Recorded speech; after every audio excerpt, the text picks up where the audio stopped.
Okay guys, so we're now going to be talking about a standard abdominal radiograph where we're focusing more on the caudal abdomen, kind of for a bladder cystotomy scenario these are for. Equally, you could just have a caudal abdomen radiograph or an abdomen radiograph, and the landmark's going to be slightly similar but maybe a little bit different just because we're coming more caudally in the abdomen than we are cranially to the abdomen. And again, if you follow this series of videos, then remember that that cranial caudal is a direction rather than a point. So it's towards the front, towards the back, towards the head, towards the bum. So we're going to be talking about that. Same principles as follows as everything. So you may or may not have a grid and a plate to set up. You might well just have to comment what size you would use. And for this view, depending on your patient, I would normally suggest a medium-sized plate, and that would be perfectly sufficient. So I'm going to choose a medium-sized plate for this one. And I would say that I probably do need a grid, but I would measure it, and if it was over 10 centimetres, then I would do so. And then again, if you have this part of your task, you have to collimate to your plate. So I'm going to do just that, and make sure that my plate is happy and central. And from here, I will now restrain and manoeuvre my patient. And again, if you do not have to do that, you just need to comment the plating grid, you can skip that step. And again, refer back to your own awarding organisation for these, because I know there's so many variants, so it's really hard when we're asked to do videos when there are so many variations, especially as we're not affiliated with any one AO. We go off the standard dynamic as what is allowed, and therefore we can't really actually give you exact answers, which is what we always try to say to everyone anyway, but we can give you really good guidance, and that's what we aim to do. So for this one, again, your patient, they may not be in their side, they may actually already be in sternal, and I'm going to run them as if they are sedated rather than under GA this time, just because I've run a few where they're under GA, so I'm going to show you where they are sedated just so you can see that difference. As I said, I would always advise the student to support the head more than anything, and hopefully an assessor will be helping you support the bum. Do ask them for help, that is what they are there for. So I would be like, right, okay, when you're ready, we're going to just turn him onto his side, and we're going to say that this is a right lateral abdomen. Now I've already immediately thought about the fact that I'm going to have to bring my patient quite far forward because I'm looking to do a caudal abdomen. So now that he's in position, and I would assume his airway is all stable, I'm going to consider positioning him. So because it is a sedation, that would mean I need to secure both the front and the back end. I'm going to do that same thing again. Look, again, I've spread the sand, so I do it naturally without even thinking about it.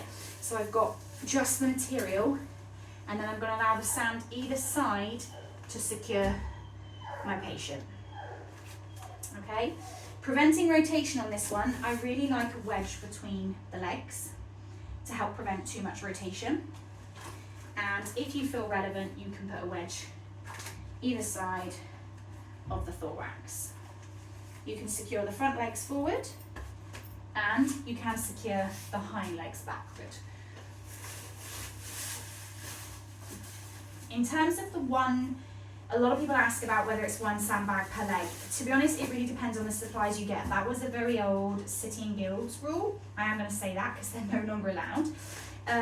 So it's a kind of a thing that's being passed down quite a bit when it comes to sedated cases, but as long as they're secure and you're happy that they don't get off, that's the main thing. And as always, the next step I always do, you've noticed in all my videos, is I put my right marker, because I don't want to forget my marker. That's really important.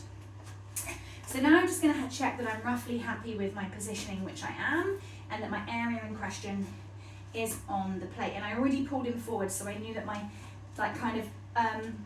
mid kind of dorsal abdomen, so that mid top portion of the abdomen is where my centre mark will be, so I'm quite happy with where I'm going. So now I'm going to turn the lights out, show you that my X is exactly where I thought it would be, and I'm going to talk about my collimation. So in this view, we are coming cranial caudal and dorsal ventral skin edges. So I'm going to try to bring those beams in, and you get to about here, so you want to kind of come in line with where your wing of your ilium would be, which would, if you felt it on a dog, probably be around here, because you're thinking like sacrum area. So you'd have thoracic, lumbar, sacrum. So that's kind of where you're wanting to go. Your cranial border may come in line with the last rib for that reason, because that's where this is naturally fitting. You could come just before that, but last rib, thoracolumbar junction might be referred to as well, is absolutely fine. Now, collimating it this way becomes a little bit harder, because to get my centre on this machine, if I start collimating that, I'm actually cutting off my caudal abdomen. So ideally, you would potentially consider having your X marks a little bit further. Now in this case I can move my table, so I could show you exactly where I would put it for preference. You probably would better do that in your exam, but I'm just going to bump it so you can see. But I've had to move my X a little bit higher for that reason, just based on this machine, and that does sometimes happen. So it's okay if you say to your assessor, if the squares don't quite go where you want them to, if the light doesn't go exactly where you need to, that you're having to adapt based on the machine. But in an ideal world, all I've done is put that X actually a tiny weeny bit higher, and now I'm over that actual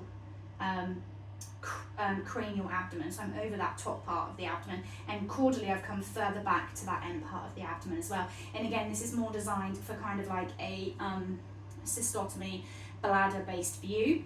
And another way to kind of give a good idea for your X marks the spot, guys, is come in line with your ischium and just scroll it up. And then if you come in line with your ischium and rotate it up, you'll find your center point to know where to aim to as well. And again, I probably would have come a little bit more here, but when I do that, I actually have to